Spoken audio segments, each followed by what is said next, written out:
Yeah, so this new album will be my 8th traditional album. It's always a big challenge to stay very true to the tradition, but also to try and push the boundaries really and to break new ground. It's really a very fine line, and my mind is racing at the moment with the amount of different directions we can take it in. We want to make something that really stands out and captures centuries of traditional Irish music, and hopefully in a way that it hasn't been done before. And of course, I want everyone to come along on this journey with me and see where it might lead us.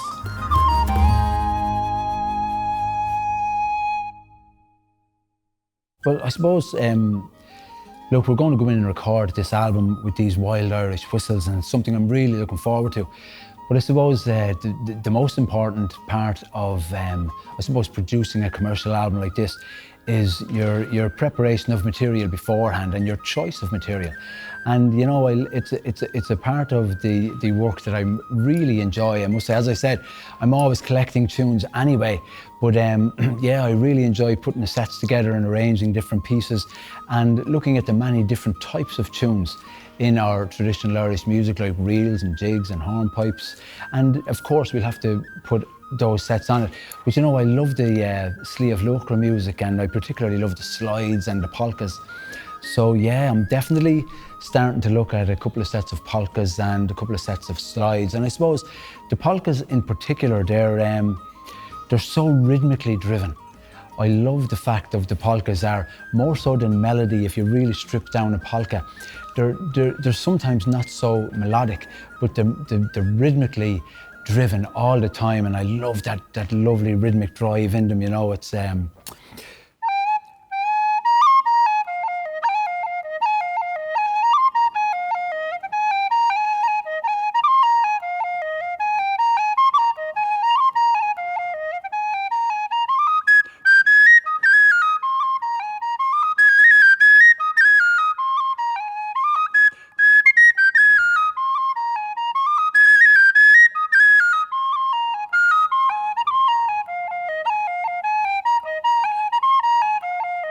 so you can hear it's lovely and driven and jumping from note to note and phrase to phrase. And I don't know, there's something really lively about polkas, and you can hear how crisp it sounds on the E-flat whistle here in particular. I suppose it's just, there's such fun tunes to play. So really looking forward to getting into the studio with some of the other musicians and yeah, putting a few nice sets of polkas maybe together and see what we can come up with then in the studio, yeah.